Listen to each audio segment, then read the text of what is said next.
الشيطان الرجيم بسم الله الرحمن الرحيم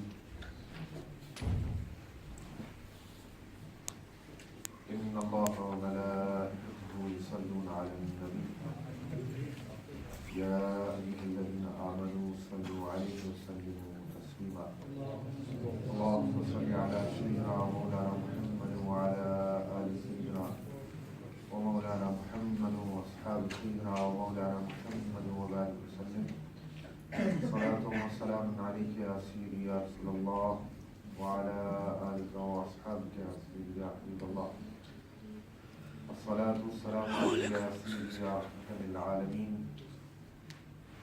وعلى آلك وأصحابك يا سيدي يا شفيع المذنبين.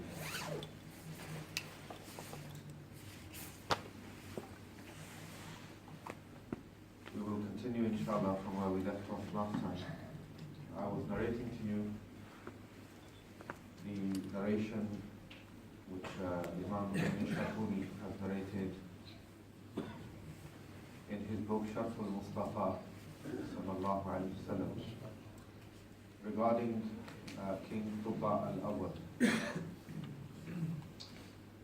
We looked at how he came to Makkah Mukarramah first, made the intention of demolishing the Kaaba, of destroying the people in and around the Kaaba, and he was afflicted by terrible illness which was only cured after he purified his intentions towards the Baytullah. And this was on the advice of one of the thousands of scholars that were traveling with his army of hundreds of thousands of people. They moved on from Makkah to Medina Munawwara, which was simply an oasis. There was no residence there, nobody was living there. And how those 4,000 priests and scholars of the Torah, they didn't want to move from there. They said to him that we would rather die than go from here. And when he asked the reason, he was told that we believe that this is the place where the last and final messenger is going to come and reside. We want to stay here and wait for him. If we are not able to meet him, then our children will, or their children will, and so on. At least somebody in our generations will have the honor of meeting and believing in the last and final messenger. And thus the first civilization actually developed in that oasis which at the time was known as Yathrib. As Tuba al-Awwal had 400 homes built for those people. He waited himself for 1 year. When he learnt about the Prophet ﷺ, he became intrigued. He waited for 1 year. And after this he had 400 homes built for those people. He had each of them married. He gave them ample amount of wealth.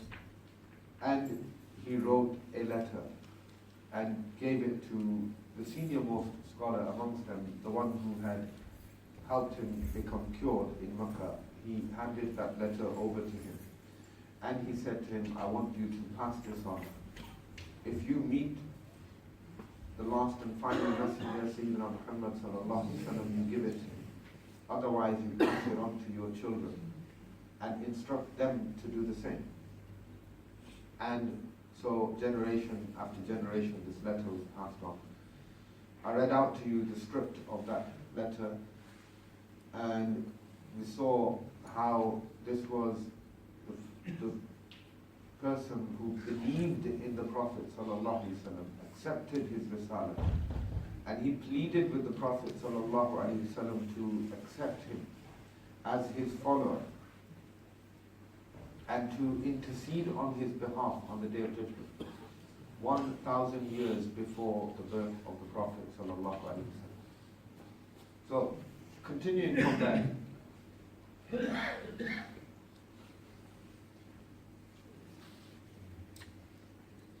it mentions that Tubba al-Awwal, the king, he left from that land, he continued his travels, and he passed away somewhere by the name of Ghalsan. And the narration mentions وَمِنَ الْيَوْمِ الَّذِي مَاتَ فِيهِ تُبَّ إِلَى الْيَوْمِ الَّذِي وُلِدَ فِيهِ رسول الله صلى الله عليه وسلم ألف سنة. From the day that Tubba al-Awwal died to the day that the Prophet sallallahu alaihi wasallam was born, it's exactly 1,000 years. So this was somebody who lived exactly 1,000 years before the Prophet sallallahu alaihi wasallam. Then it also mentions that ثم إن أهل المدينة الذي نصروا رسول الله صلى الله عليه وسلم من أولاد أولئك العلماء. That those people who came to the aid of Rasulullah sallallahu alaihi wasallam from Medina Munawwara, those delegations that came and they pledged allegiance to the Prophet sallallahu alaihi wasallam while he was being persecuted in Makkah, and they offered their help and support to the Prophet sallallahu alaihi wasallam and the Muslims, and invited them to come to Medina Munawwara, and looked after the Prophet sallallahu alaihi wasallam and the Muslims once they had migrated. These people were descendants of those 400 ulama who had resided in Medina al-Munawwara, who had stayed there. Alladina sakanu, these were those people who had remained there during the time of Tubba al-Awwal ila Ba'thi Muhammad sallallahu alaihi wasallam, until the coming of Rasulullah sallallahu alaihi wasallam. So, when the Prophet sallallahu alaihi wasallam eventually came to Medina Munawwara, فَلَمَّا هَاجَرَ رَسُولُ اللَّهِ sallallahu alaihi wasallam, when the Prophet sallallahu alaihi wasallam migrated, وَسَمِعُوا بِخُرُوجِهِ, and these people who were living in Medina at the time, these descendants of those scholars, they heard that the Prophet ﷺ had left from Mecca. They took mashwara, they held a meeting and a consultation to decide who would give this letter to the Prophet ﷺ. And in that meeting, in that consultation, it was decided that Sayyidina Abdul Rahman bin Auf radiallahu ta'ala, very famous Sahabi, that he was a very trustworthy and reliable person, and that he should take this letter and deliver it to the Prophet sallallahu alaihi wasallam. Or in fact, it mentions that Sayyidina Abdul Rahman bin Auf radiallahu ta'ala, he didn't take the letter, he advised them. He advised them that you should choose somebody amongst yourself who is most reliable and trustworthy. And eventually the whole community, they decided upon a person by the name of Abu Layla. They decided that Abu Layla should take this letter, and he was a Sahabi from amongst the Ansar. They said that he should take this letter to the Prophet sallallahu alaihi wasallam. So وَدَفَعُوا إِلَيْهِ الْكِتَابِ, they gave this letter to Abu Layla. And وَخَرَجَ مِنَ الْمَدِينَةِ عَلَى طَرِيقِ مَكَّةِ, he left from Medina al-Munawwara following the usual route that people would travel to Makkah. And فَوَجَدَ مُحَمَّدًا صلى الله عليه وسلم في قبيلة بني سليم. He found the Prophet sallallahu alaihi wasallam, he met the Prophet sallallahu alaihi wasallam near the tribe of Banu Sulaim. And فَعَرَفَ رَسُولُ اللَّهِ صلى الله عليه وسلم, the Prophet sallallahu alaihi wasallam recognized him. فَدَعَاهُ, and he called him. He said, أَنْتَ أَبُو لَيْلَى. He said, are you Abu Layla? قال نعم. He said, yes. And the Prophet sallallahu alaihi wasallam said, وَمَعَكَ كِتَابُ Tubba al-Awwal, you have with you that letter of Tubba al-Awwal.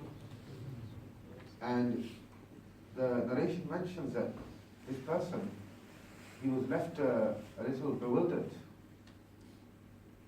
mutafakkiran. He started to think, and he was quite shocked. وَذَكَرَ فِي نَفْسِهِ, and he started thinking, he thought in his own mind, in his own heart, without disclosing. But he thought to himself, إِنَّ هَذَا مِنَ الْعَجَائِبِ. He's very strange. And he didn't recognize the Prophet sallallahu alaihi wasallam. He didn't know who he was. So he said to the Prophet sallallahu alaihi wasallam, "Man anta? فَإِنِّي لَسْتُ أَعْرِفُ فِي وَجْهِكَ أَثَرَ السِّحْرِ." He said, "Who are you? Because I don't see any signs of sorcery on your face, on your person. In other words, you don't look like a sorcerer to me." Because he was intrigued as to how did this person he doesn't know at all, doesn't recognize, how did he know that he was Abu Layla? How did he know that he was carrying the letter of Tubba al-Awwal? So he asked, he said, "I don't see, you don't look like a sorcerer. Who are you?" And so the Prophet sallallahu alaihi wasallam replied to him. And he had thought, he was thinking that maybe the Prophet sallallahu alaihi wasallam was actually some kind of sorcerer, and that's how he was able to tell who he was. The Prophet sallallahu alaihi wasallam said, "La," said, "No, I'm not a sorcerer. Bal ana Muhammad sallallahu. In fact, I am Muhammad sallallahu alaihi wasallam, Rasulullah, I am the messenger of Allah." Hat al-Kitab, the Prophet said to him, "Give me the letter." So the person, he opened his satchel or whatever he was carrying it in, and he was hiding the letter. وَكَانَ يُخْفِي الْكِتَابِ. He was hiding the letter, and he فَأَخْرَجَهُ وَدَفَعَهُ إِلَى رَسُولِ اللَّهِ صَلَّى اللَّهُ عَلَيْهِ وسلم. He retrieved that letter from wherever it was, and he handed it over to the Prophet sallallahu alaihi wasallam. The Prophet sallallahu alaihi wasallam then فَدَفَعَهُ إِلَى عَلِيِّ بْنِ أَبِي طَالِبٍ. The Prophet sallallahu alaihi wasallam handed the letter over to Sayyidina Ali bin Abi Talib radiyallahu ta'ala. فَقَرَأَهُ عَلَيْهِ. And he read out the letter aloud. فَلَمَّا سَمِعَ رَسُولُ اللَّهِ صَلَى اللَّهُ عَلَيْهِ وسلم كَلَامَ تُبَّى. When the Prophet sallallahu alaihi wasallam heard what Tubba al-Awwal had written, قَالَ مَرْحَبًا بِالْأَخِ الصَّالِحِ. The Prophet sallallahu alaihi wasallam said, "Welcome and glad tidings to our pious brother." 3 times. Marhaban bil akhi salih. Marhaban bil akhi salih. And so the Prophet sallallahu alaihi wasallam, means that the Prophet sallallahu alaihi wasallam accepted his plea to accept him as part of his ummah, and his request for intercession. And the Prophet sallallahu alaihi wasallam then وَأَمَرَ أَبَا لَيْلَى بِالرُّجُوعِ إِلَى الْمَدِينَةِ. He commanded Abu Layla to go back to Medina. So he went back, فَرَجَعَ وَبَشَّرَ الْقَوْمِ. And he gave glad tidings to his people. فَأَعْطَاهُ كُلَّ وَاحِدٍ مِّنْهُمْ فَأَعْطَاهُ كُلُّ وَاحِدٍ مِّنْهُمْ عَطَاءً عَلَى تِلْكَ الْبَشَارِ. Every single one of them, they gave him, they gave him whatever they could. It was customary amongst the Arabs at the time that if somebody comes bearing good news, you give them a gift. So they gifted him whatever they could on this glad tiding that this letter had been finally delivered to the Prophet sallallahu alaihi wasallam. فَأَعْطَاهُ كُلُّ وَاحِدٍ مِّنْهُمْ عَطَاءً. Each and every one of them gave him something or other, عَلَى تِلْكَ الْبَشَارَةِ, on this glad tiding. وَجَاءَ رَسُولُ اللَّهِ صَلَى اللَّهُ عَلَيْهِ وسلم. And then the Prophet sallallahu alaihi wasallam left Quba and traveled towards the city of Medina Munawwara, the actual settlement of Medina Munawwara. And فَسَأَلَهُ أَهْلُ الْقَبَائِلِ. All people of different tribes, they came. As you know, this is a very famous chapter in the Seerah, often sort of recited and depicted for us, where the Prophet ﷺ came into Medina Munawwara, and everyone was wishing that the Prophet ﷺ would stay with them. And so that's what the narration mentions, that the Prophet ﷺ came into Medina Munawwara, and all the different tribes and families, they were asking the Prophet ﷺ to stay with them. And they were trying to take the reins of the she-camel that the Prophet ﷺ was riding on. حَتَّى جَاءَتْ إِلَى دَارِ أَبِي أَيُّوبٍ. Until the Prophet ﷺ came, that she-camel came to the home of Sayyidina Abu Ayyub Ansari radiyallahu ta'ala, and it sat down. it sat there. وَنَزَلَ رَسُولُ اللَّهِ صَلَّى اللَّهُ عَلَيْهِ وسلم فِي دَارِ أَبِي أَيُّوبَ. The Prophet ﷺ then stayed with, in the home of Sayyidina Abu Ayyub Ansari. وأبو أيوب كان من أولاد العالم الناصح للطب في شان الكعبة. And Sayyidina Abu Ayyub Ansari radiallahu ta'ala, he was from the children of that same scholar who had advised Tubba al-Awwal to cleanse his heart of any ill thoughts that he had regarding the Kaaba. In other words, the one who had treated him in Makkah, Sayyidina Abu Ayyub Ansari radiallahu ta'ala, was a descendant of that scholar. And they had been waiting for the Prophet sallallahu alaihi wasallam. And all of them were hum min awlad al-ulama alladhina sakanu Yasrib. These were all those, they were descendants of those scholars who had settled in Yasrib, as it was known at the time, now Medina Rasul sallallahu alaihi wasallam, in the time of Tubba al-Awwal, in those homes that he had built for them. And in fact, this particular home, this is where the hadith finishes, this last line, and rather beautiful close to a very beautiful and remarkable story. It says, وَالدَّارُ الَّتِي نَزَلَ رَسُولُ اللَّهِ صَلَّى اللَّهُ عَلَيْهِ وسلم فِيهَا هِيَ الدَّارُ الَّتِي بَنَا طُبَّ لِرَسُولِ اللَّهِ صَلَّى اللَّهُ عَلَيْهِ وسلم.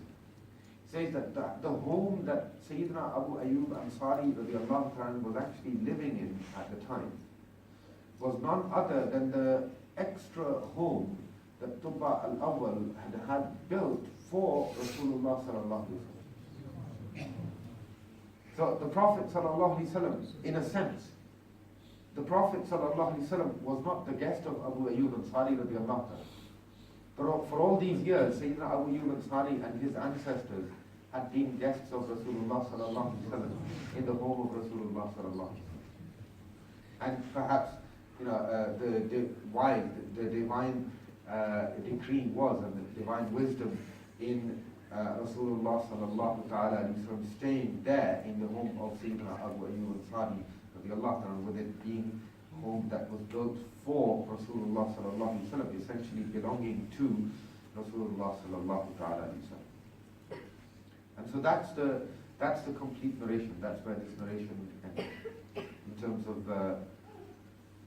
Tubba al-Awwal. And so this whole section from the book that we've covered about last tidings of the Prophet sallallahu alaihi wasallam, there's still a lot more that I can go into, but we don't have. This is the second to last session, and I would like to move on to the birth of the Prophet sallallahu alaihi wasallam and a detailed narrative of that today, inshallah. Hopefully, if we have time, miracles of the early childhood. And then, inshallah, we'll conclude with the final session with different categories, examples from different categories of miracles of the Prophet sallallahu alaihi wasallam. And so, I'm going to move immediately on. And before I do that, as I mentioned last time, that there were some notes that were available, and I believe that they will be emailed out to you if you wish upon request. And there's two things. One was the letter of Tubba al-Awwal, the Arabic script, and the translation of that as well. And the other were some notes on the tafsir of verse number 157 of Surah Al-A'raf, which over the past two sessions I've recited in front of you, in which Allah subhanahu wa ta'ala says that الَّذِينَ يَتَّبِعُونَ الرَّسُولَ النَّبِيَّ الْأُمِّيِّ, those who follow the messenger, the prophet, or the untutored prophet, الَّذِي يَجِدُونَهُ مَكْتُوبًا عِنْدَهُمْ فِي التَّوْرَاةِ وَالْإِنْجِيلِ, the one whom they find mentioned in the Tawrat and the Injil. Allah specifically says in the Quran that the Prophet ﷺ was mentioned in the Tawrat and Injil. To what degree you have seen that the Prophet ﷺ, physical description, his inner characteristics, his place of birth, his place of migration, his companions, his family, his ummah, even every single one of them, all of them mentioned in the Torah. To the extent that, the famous hadith in which, and there's several ahadith of that kind, where Sayyidina Musa alayhi salam spoke to Allah and he said, "Oh Allah, I found mention of the Torah of this ummah." And he mentioned characteristics of this ummah. And he said to Allah subhanahu wa ta'ala, said, "Oh Allah, make that my ummah." And Allah subhanahu wa ta'ala said, "No, tilka ummatu Ahmad." That's the ummah of Sayyidina Ahmad, Sayyidina Rasulullah sallallahu alaihi wasallam. And every time, until eventually at the end, he said, "Oh Allah, if I can't have that ummah, make me one of them. Let me have the honor of being part of his ummah." And to that, Allah subhanahu wa ta'ala said that, "O Musa, your time and his time is different. Therefore, take what I have given you and be grateful for that."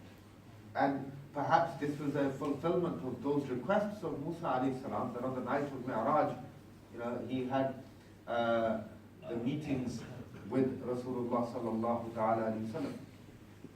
So there's all of that I can go into as well. There's several of those narrations which talk about descriptions of this ummah as well. And perhaps maybe on another occasion we'll look at them. But I want to move on. In terms of even before the birth of mentioning the miracles of the birth of the Prophet sallallahu alaihi wasallam, Imam Nabhani rahimahullah ta'ala, he talks about the Prophet sallallahu alaihi wasallam's lineage and the purity of his lineage. And this is something that I've spoken about extensively. If you wish to, you can search on YouTube and find on various occasions I've spoken about this topic at length, and at least 2-3 hours worth of lectures on this topic of the purity of the lineage of the Prophet sallallahu alaihi wasallam. And so, because that's something that is accessible to you in your own time, I'm not going to go into that. And again, it's something that requires some detail. But he does present the belief, Imam Nabhani rahimahullah ta'ala, very, very clearly, very categorically, not just from himself, but he lists a number of booklets from other authors, including Imam Jalaluddin Suyuti rahimahullah ta'ala and others. And he very categorically states that every single person, and it's very clear from his writings, that his own personal belief as well, that every single ancestor of the Prophet ﷺ, both from his mother's side and from his father's side, all the way back to Sayyidina Adam alayhi salam, every single one of those men and women were believers. And they were the best, not just believers, but the best of their time. Not just believers, but the best of their time. And he mentioned some really beautiful ahadith in that section as well.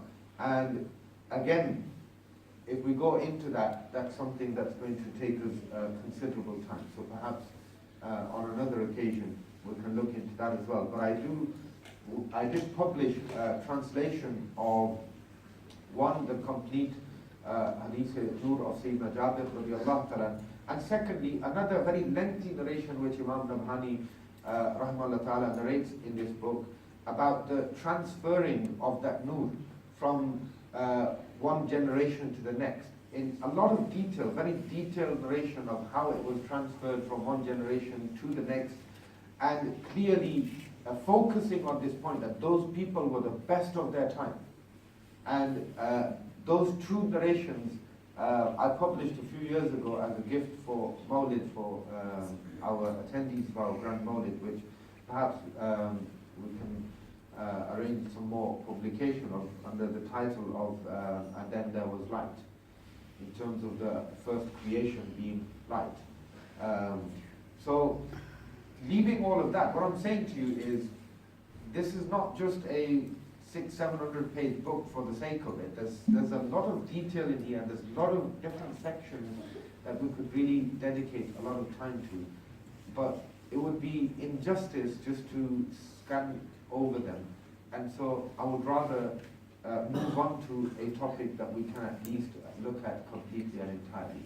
And so I want to move straight on to then the hadith which I wanted to, or the section which I wanted to mention to you about the blessed birth of the Prophet sallallahu alaihi wasallam. And again, before this particular chapter, this is where the purity of the lineage, that section completes. And then he begins the section on the miracles at the time of the Prophet sallallahu alaihi wasallam's birth and what Sayyidah Amina radiallahu anha she experienced during her pregnancy. And the next immediate section is فصل في اجتماع الناس بقراءة قصة مولد النبي صلى الله عليه وسلم.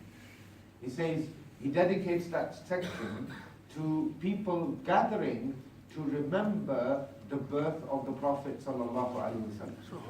And so, this thing that I said to you, where my own personal perception that in terms of, if you look at this personality of Imam Yusuf bin Ismail Nabhani rahimahullah ta'ala and Imam Ahmad Raza Khan rahimahullah ta'ala, the similarities are just so striking, in spite of the fact that they were from two completely different backgrounds. The similarities are really striking, and especially in their writings and what they've presented.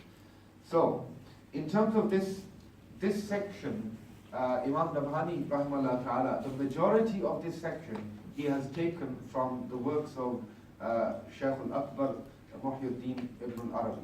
And he says that he's completed this narration, that he's found some sections of this narration in other books, including the works of other scholars, which he will reference at the end. So, moving straight on, he narrates this from Qab al-Ahbar radiallahu ta'ala, and he narrates from Sayyidina Abdullah bin Abbas radiallahu ta'ala. So the narrator of this narration is Sayyidina, the Prophet sallallahu alaihi wasallam's cousin, Sayyidina Abdullah bin Abbas radiallahu ta'ala. And he says that one of the signs of the Prophet sallallahu alaihi wasallam, the conception, so this is the sign that the nur of Rasulullah sallallahu alaihi wasallam had been transferred from Sayyidina Abdullah radiallahu ta'ala to Sayyida Amina radiallahu ta'ala anha. One of the signs of that transfer of that nur was that on that night all the animals of the Quraysh, they spoke. And they said, what did they say? They spoke and they said, by the Lord of the Kaaba, this is the night of that transfer of the nur of Rasulullah sallallahu ta'ala alayhi wa sallam. He is a source of peace for this world and a source of light and guidance. And the soothsayers amongst the Arabs and around them, they all disappeared on this night. Their knowledge was seized from them, it was taken from them. And the kings and leaders of their world, of this world, their thrones, they bowed and tilted towards the ground. And none of them were able to speak for that whole day. They weren't able to speak for the whole day. All the wild animals and beasts from east to west were meeting and greeting each other, and the only words that could be heard were congratulations that they were sharing with each other. They were saying congratulations and be happy, be pleased, because Abul Qasim, Rasulullah sallallahu ta'ala alayhi wasallam's time of birth is near. He will be a source of blessing and barakah for this world, and he's about to come into this world. The Prophet sallallahu alaihi wasallam remained in the blessed womb of his mother for 9 months, and during this whole period of 9 months, Sayyida Amina radiallahu ta'ala anha, she never experienced any pain, any discomfort, any of the difficulties that are associated with a normal pregnancy. She didn't experience at all. And the Prophet sallallahu alaihi wasallam, his noble father, as you all know, departed from this world before he was actually born. When he departed from this world, the angels, they spoke to Allah subhanahu wa ta'ala, and they said, "Oh Allah," out of surprise, they said, "Oh Allah, oh our Lord, this Prophet and Messenger sallallahu alaihi wasallam of ours, will he be born an orphan? And this was out of surprise that this is the beloved of Allah subhanahu wa ta'ala, and yet even before he's born, Allah subhanahu wa ta'ala has taken his father from this dunya. And so Allah subhanahu wa ta'ala, he said to the angels, he said, I am his guardian. I am his protector. You should not worry about this. You should rejoice in his coming. So Allah subhanahu wa ta'ala responded to them and said, you rejoice and seek blessing and barakah from his milad, from his coming. And leave his protection and his help to me. At the time of the birth of the Prophet sallallahu alaihi wasallam, the doors of the heavens were open. And Sayyida Tayyiba Tahira, Sayyida Amina radiallahu ta'ala anha, she herself, she states that when 6 months had passed of me carrying the Prophet sallallahu alaihi wasallam in my womb, I saw a dream. And somebody unknown to me came and touched me with his feet and said to me that you are carrying the best of all of Allah subhanahu wa ta'ala's creation. When he is born, you should name him Muhammad sallallahu alaihi wasallam, and keep your matter concealed. So this was an instruction that was given to her in her dream. Then Sayyida Amina radiallahu ta'ala anha, she mentions some of what she saw on the night that the Prophet sallallahu alaihi wasallam was born. And alhamdulillah, how quickly those blessed hours are approaching. Only a few days away, a few days before we enter into the blessed month of Rabiul Awwal. And so Sayyida Amina radiallahu ta'ala anha, she says that I was then taken by the same situation that any mother is taken by. And nobody knew that I was in that situation. Nobody knew that I was going into labor, that I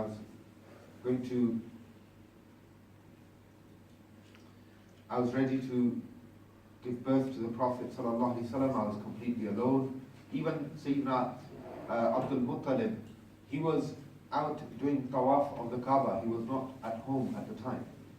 And all of a sudden I heard a very loud noise, which frightened. But then it was Monday morning was dawning, and I saw a white bird whose wings, as if they touched my heart, and that fear that I was, anxiety that I was feeling, it completely disappeared. It went away. And I was given a white-colored drink, which I assumed that it was milk, and so I took it and I drank it because I was thirsty. And when I drank the milk, I saw an amazing light and nur emanate from my person. And I saw some women standing in front of me. They were tall, like date palms, like the women of the tribe or the clan of Abd Munaf. And they came, they started looking after me, and they started taking care of me. I was quite surprised by this, and I said, Allah, where have these women come from? She said to herself, that, Allah, where have these women come from? And they heard and they responded. They said, one of them said that I am Asiya, the wife of Fir'aun. And another said, I am Maryam, daughter of Imran, in other words, mother of Sayyidina Isa ala nabina alayhi salatu salam. And these other women that are with us are the hur of Jannah, the maids of Jannah. She says that my situation became more severe in terms of the time of birth approached more rapidly. And I was hearing this sound that I was hearing previously, and I was hearing it throughout, and now it became more sort of overwhelming than before. But all of a sudden, I saw a long piece of white cloth. And somebody was saying, "Oh, people, conceal her from the view of the world." So there was a long white drape, and instruction was being given, conceal her, hide her from the rest of the world. And so she says that I saw a person in mid-air. This person, and there were two of them. One of them was carrying a silver vessel, a container in his hand. And she says that I was quite frightened by this. It was quite unusual, obviously. Everything that was happening was quite unusual. She was quite frightened by this. And I was hoping, and she says that because of my anxiety and partly due to fear and the whole situation, I was completely covered in perspiration. I was sweating. And from every bead of perspiration on my body, I could smell the fragrance of musk. It's not just Rasulullah whose own perspiration was better than musk, better than any, according to Sayyidah Sulaim radiallahu anha, better than any fragrance in the entire world. But Sayyidah Amina radiallahu ta'ala anha, because at the time she was carrying Rasulullah sallallahu ta'ala alayhi wa sallam in her womb, her perspiration was also fragrant. And this is something, if this is something that, if it's causing anybody any issues, then this is something that I can prove to you directly from the Quran. Allah subhanahu wa ta'ala says in Surah Maryam, وَهُزِّي إِلَيْكِ بِجِذْعِ النَّخْلَةِ تُسَاقِطْ عَلَيْكِ رُطَبًا جَنِيًّا. When Sayyidah Maryam radiallahu ta'ala anha was carrying Sayyidina Isa ala nabina alayhi salatu wasalam in her womb, Allah subhanahu wa ta'ala is, one of his qualities which is specific to Allah subhanahu wa ta'ala is that he basically is mutasarrif bil irada, that Allah subhanahu wa ta'ala wills things to happen. And that's why Allah says in the Quran, إِذَا أَرَادَ شَيْئًا أَن يَقُولَ لَهُ كُن فَيَكُونَ. When Allah wishes for something, He says, kun, be, and it is. Now if Allah wanted to provide water and fresh dates for Sayyidah Maryam, why did He not just say kun? As is His sunnah of creation. But Allah says in the Quran that He said to her, hold the tree. In effect, touch the tree, and it will give fresh dates. Why? To show the barakah and blessing of the touch of that mother who's carrying a prophet of Allah subhanahu wa ta'ala in her womb. That's Sayyidina Isa alayhi salam. And this is Rasulullah sallallahu alayhi wa sallam, whose mother, coincidentally, Sayyidina Isa alayhi salam, whose mother is actually there to serve the mother of Rasulullah sallallahu alayhi wa sallam at the time of the birth of Rasulullah sallallahu alayhi wa sallam. And so she says that I was covered in perspiration, but I could smell from every bead of perspiration, I could smell a beautiful fragrance of musk. She says, I was wishing so much that Sayyidina Abdul Muttalib could have been at home, but he wasn't at home at the time. I saw a huge gathering of birds, and they all came and they completely surrounded my room. They completely covered my residence and my room. And they had emerald beaks, and their wings were made of rubies. So strange, these birds. And Allah subhanahu wa ta'ala, at that time, she says, Allah subhanahu wa ta'ala, He took away any veils that were in front of my eyes. And you know, at the time of the birth, it's a famous narration that Sayyidah Amina radiallahu ta'ala, she says that I saw the palaces of Syria. But she actually says at that time, Allah subhanahu wa ta'ala took away any veils that were in front of my eyes, and I saw the entire world, east and west. And she says, I saw 3 flags, one in the east, one in the west, and one hoisted on the roof of the Kaaba itself. And she says that again, the time came closer and closer, and I felt as if I was leaning on those women who'd come to help me. And there were lots of women by now, there were lots of women who were around me who'd come to help, and there were so many that I couldn't see what was happening in my own home. And she says, it was during this time that Sayyidina Rasulullah sallallahu ta'ala sallam, while I was enshrouded by these, or enclosed by these women, that Rasulullah sallallahu ta'ala sallam came into this world. She says, when the Prophet sallallahu sallam was born, I looked at the Prophet sallallahu sallam and he was prostrating. His fingers raised, facing the heavens, as if he was praying.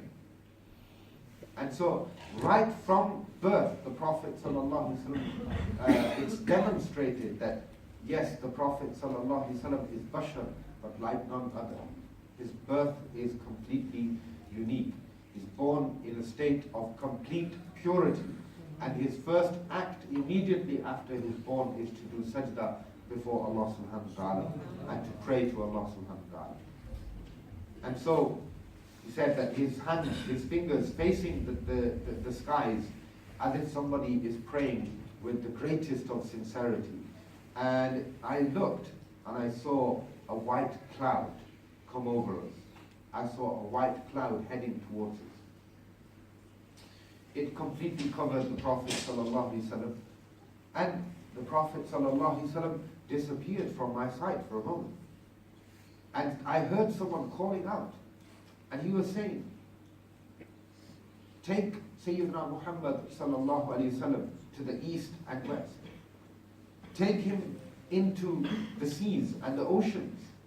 Let him visit the seas and the oceans, so that even the creatures of the water, of the oceans, of the seas can know his name, can know his description, can be familiar with his looks, and they should know that he rules and he governs the waters just as he rules and governs the land. And his name amongst the creatures of the water is Mahi, the one who shall wipe away kufr and shirk from this world.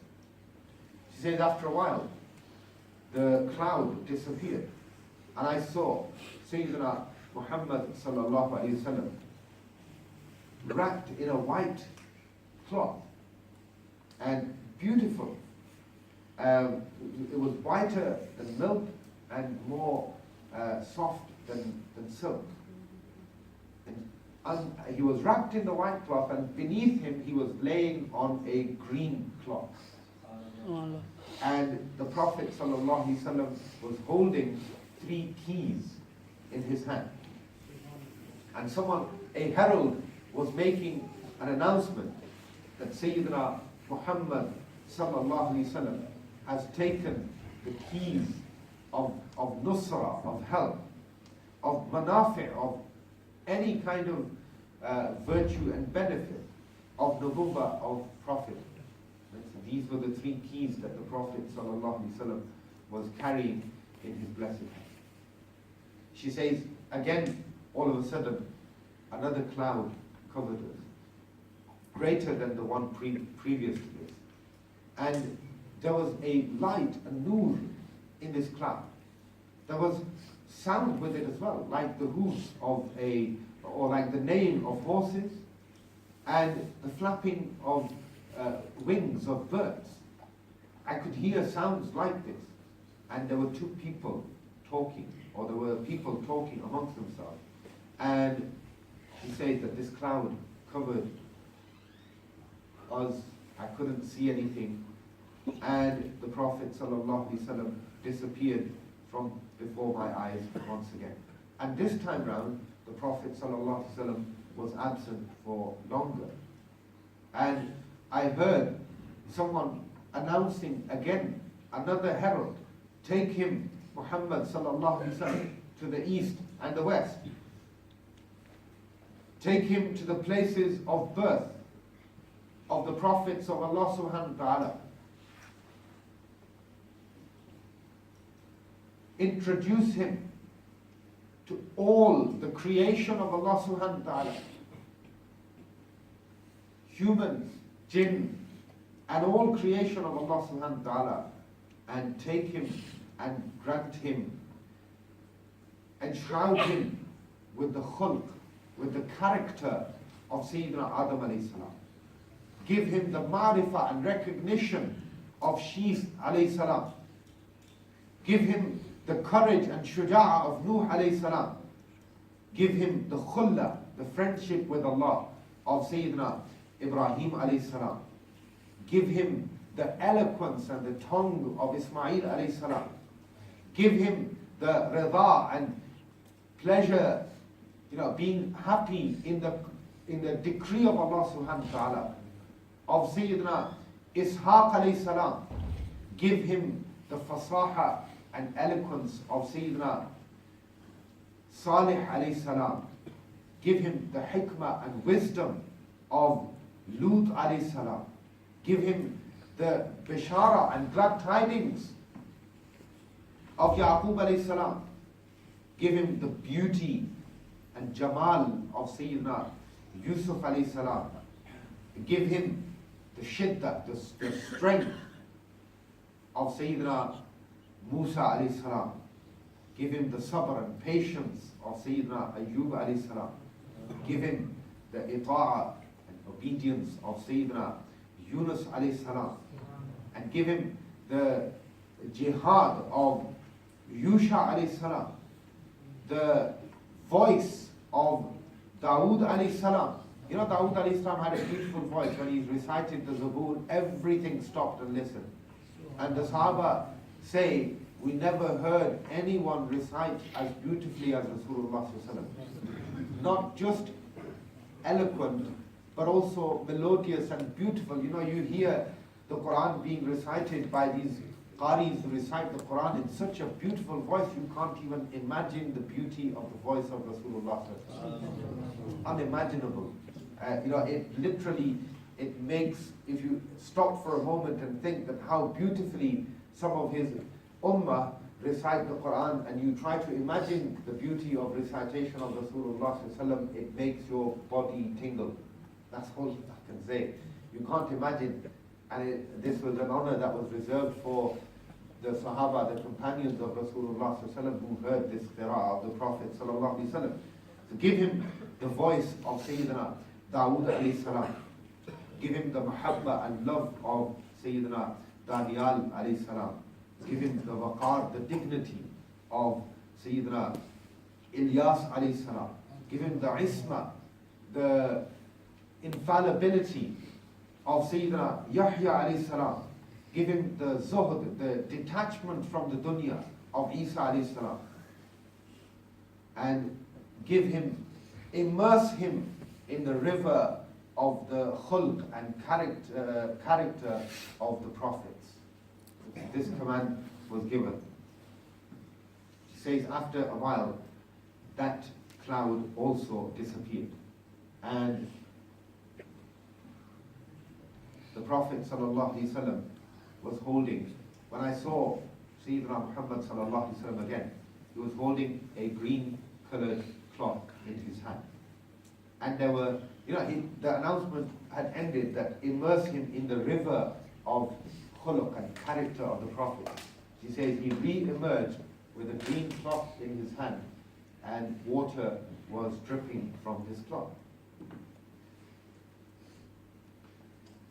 And someone was saying now, this time, that Sayyidina Muhammad sallallahu alayhi wasallam has taken control of the entire world.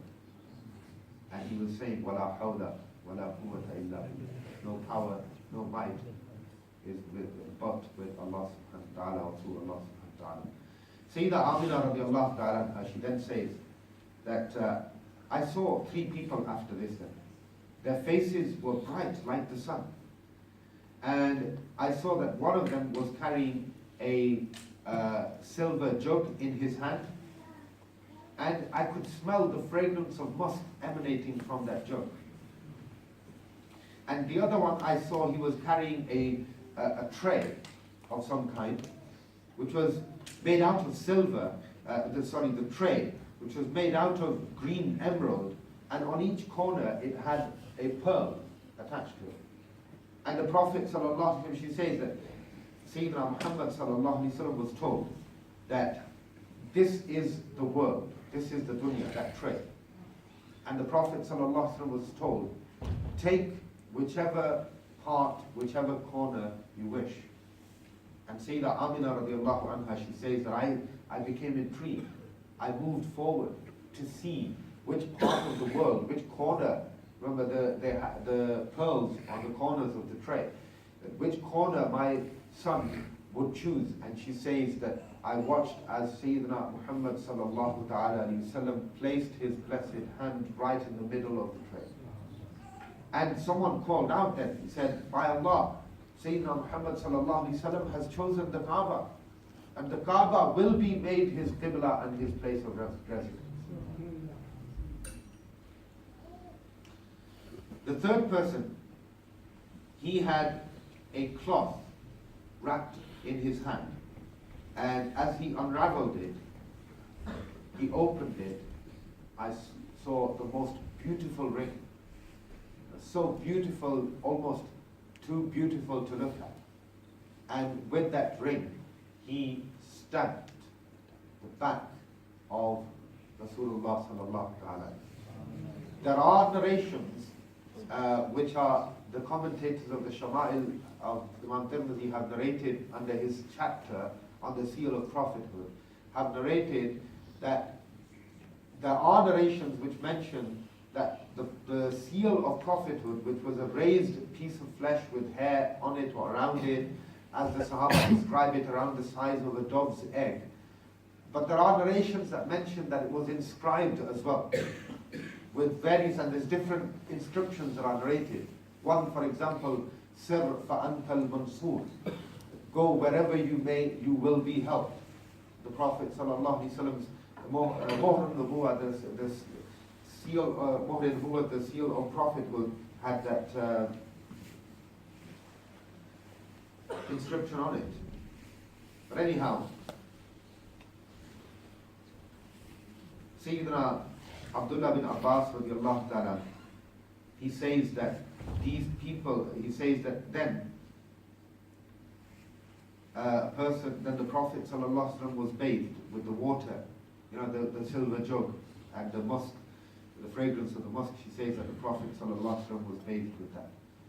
And then a person, he kept the Prophet sallallahu alaihi wasallam underneath his wings for some time.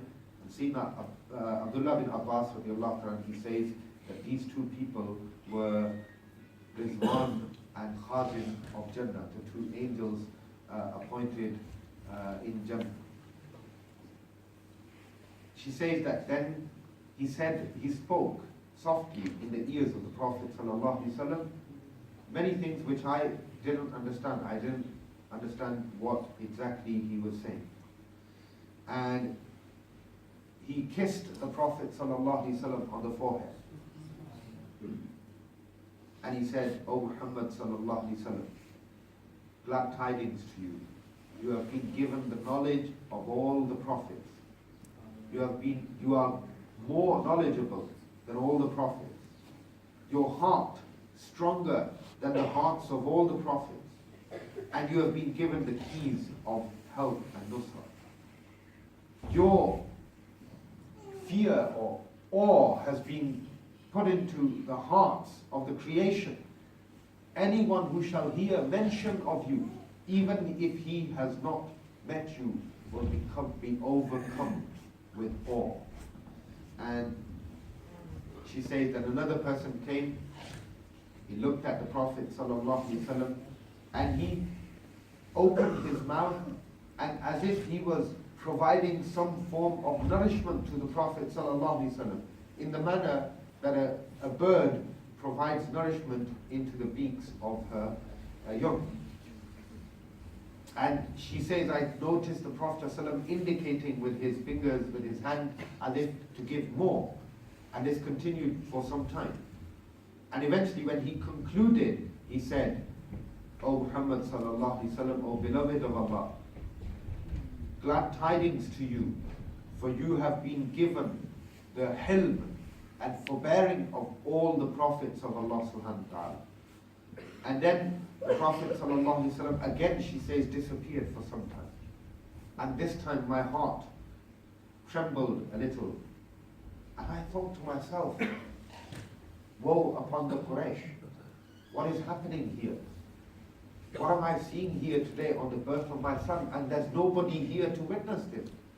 There's nobody at all here to join me and to witness this. What am I seeing today at the birth of my son? She expressed her sort of amazement in this manner.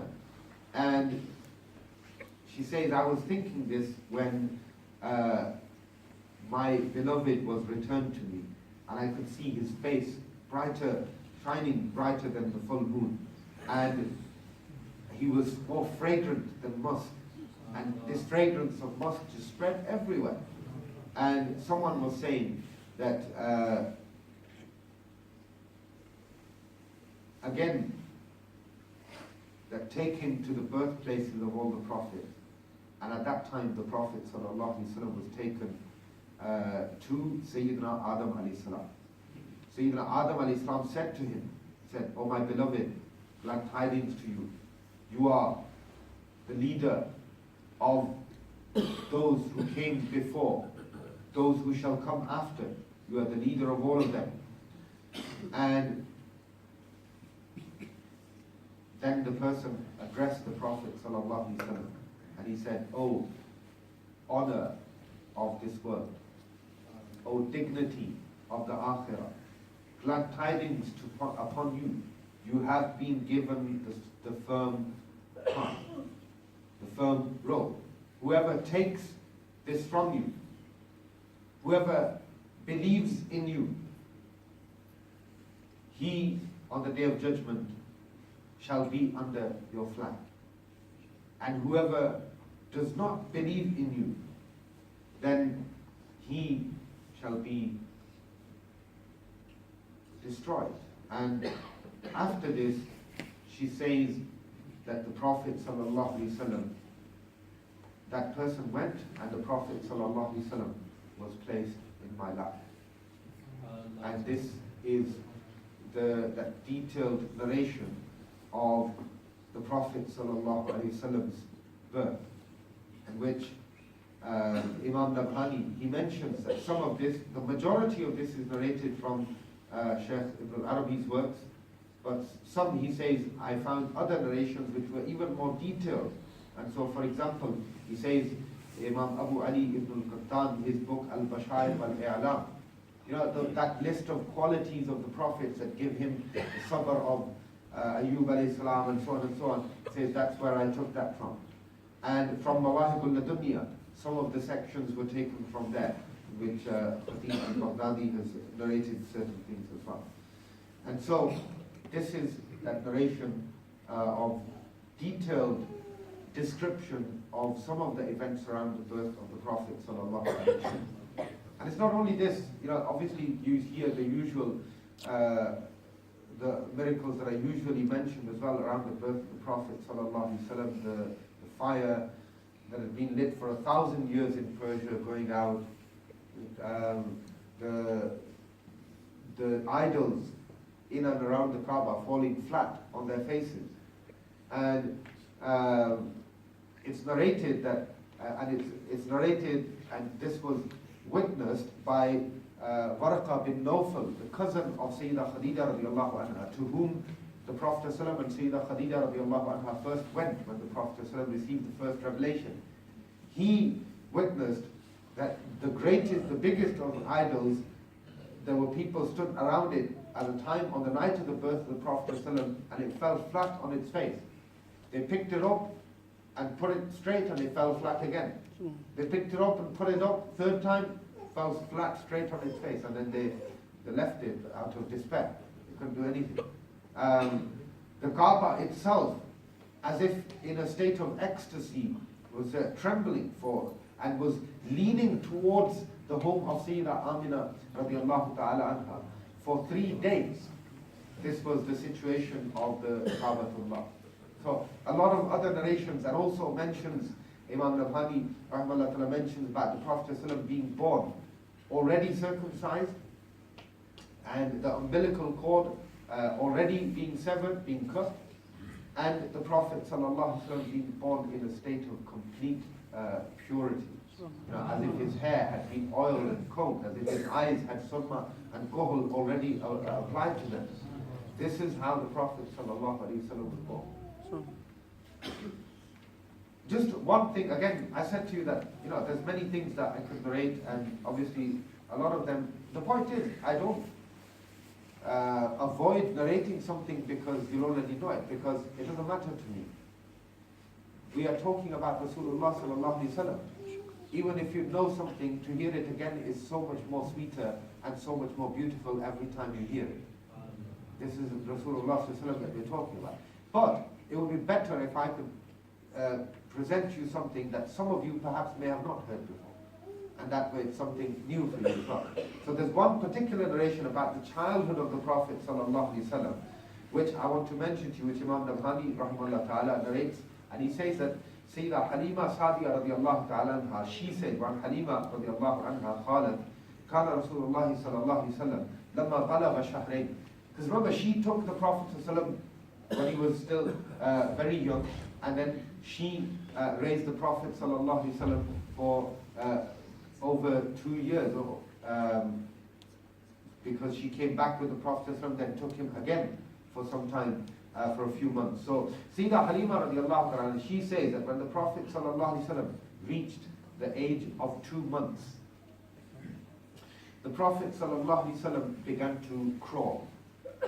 Now, those of you who have children of your own, or perhaps those of you who don't, the younger audience, maybe you recall any younger siblings and their growth and how children usually experience growth.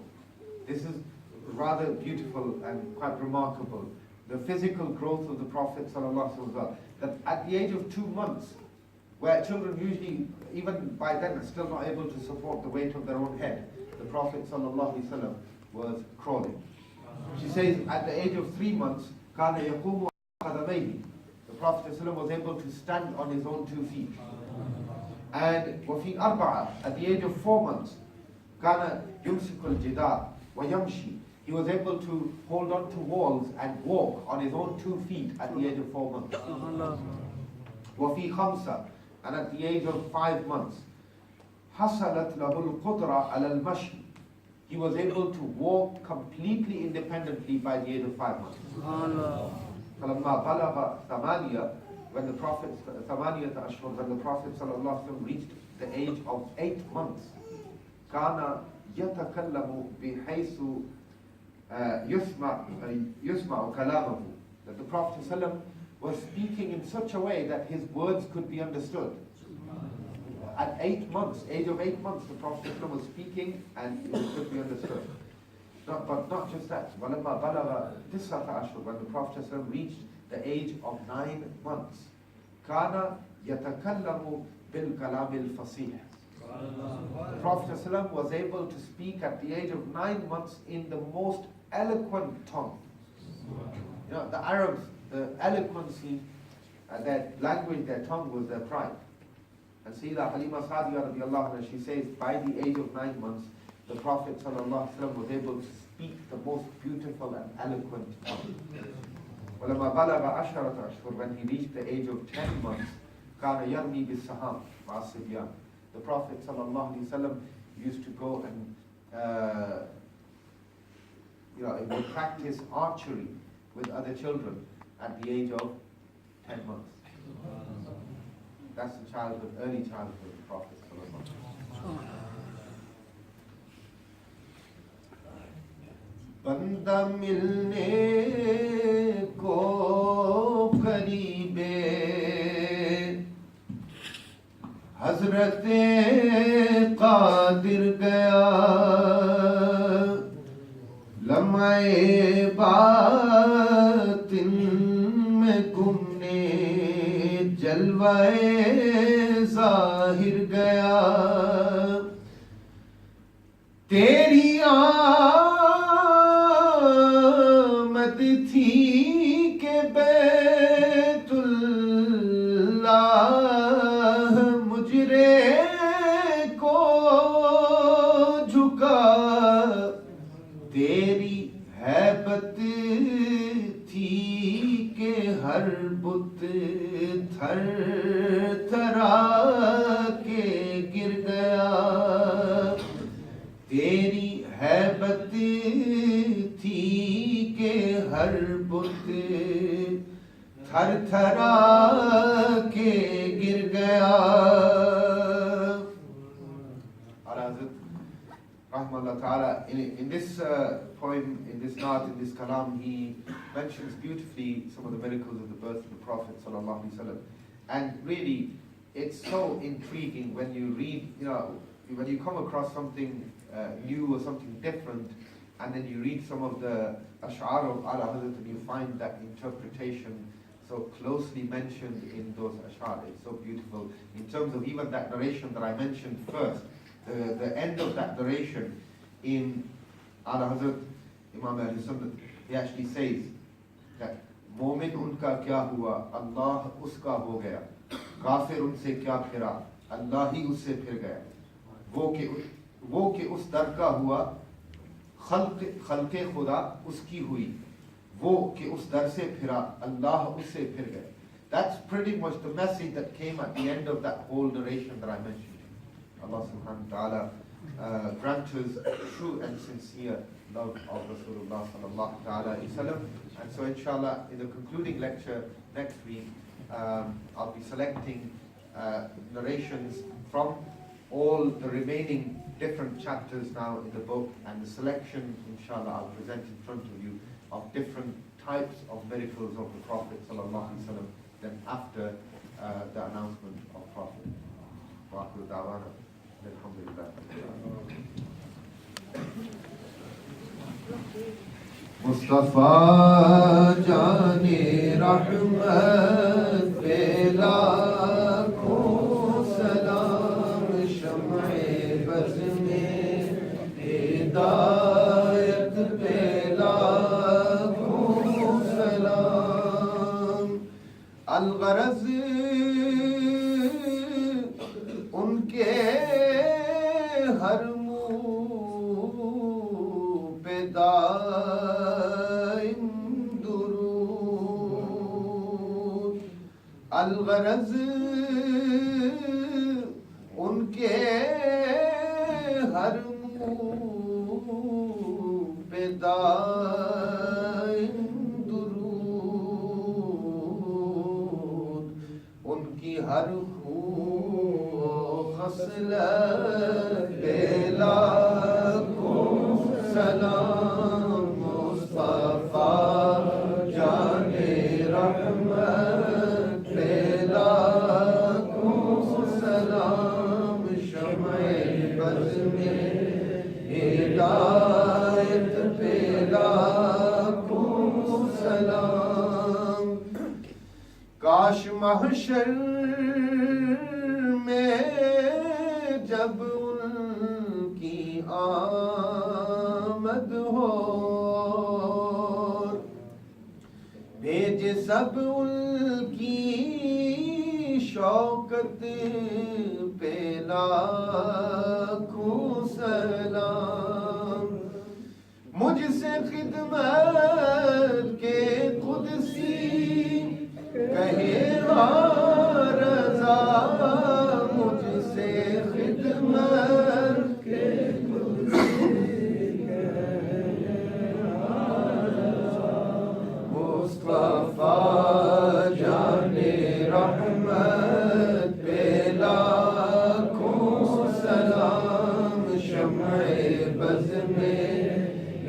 हिदायत पे लाखों सलाम। अल्लाहुम्मा सल्ली अला सय्यिदिना व मौलाना मुहम्मद व अला आलि सय्यिदिना व मौलाना मुहम्मद व बारिक वसल्लम। اللهم ربنا تقبل منا إنك أنت السميع العليم وتب علينا إنك أنت التواب الرحيم. اللهم ربنا آتنا في الدنيا حسنة وفي الآخرة حسنة وقنا عذاب النار. صلى الله تعالى على خير خلقه محمد وآله وأصحابه أجمعين. آمين برحمتك يا أرحم الراحمين. Been a little under the weather of the session, so my apologies.